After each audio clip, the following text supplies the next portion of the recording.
ক্ষমতার অপব্যবহার করে পূর্বাঞ্চলে ১০ কাঠা সরকারি প্লট বরাদ্দ নেওয়ার মামলায় শেখ হাসিনা সহ ১২ জনকে আদালতে হাজির হতে গেজেট প্রকাশের নির্দেশ দিয়েছে আদালত।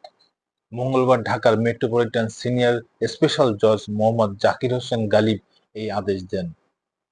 প্রতিবেদন দাখিলের জন্য ১ জুলাই দিন ঠিক করে আদালত। ক্ষমতার অপব্যবহার করে প্লট নেওয়ার অভিযোগে গত ১৪ জানুয়ারি ৮ জনের বিরুদ্ধে মামলা করে দুদক। তদন্ত শেষে ১০ই মার্চ আরো ৪ জন সহ ১২ জনের বিরুদ্ধে আদালতে অভিযোগপত্র দাখিল করে তদন্ত কর্মকর্তা। প্লট বরাদ্দের দুর্নীতির অভিযোগে গত জানুয়ারিতে আলাদা ৬টি মামলা করে দুদক।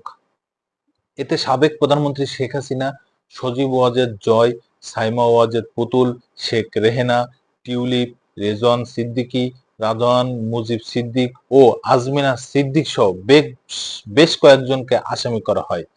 পলাতক থাকায় তাদের বিরুদ্ধে গ্রেপ্তারি পরোয়ানা জারি রয়েছে।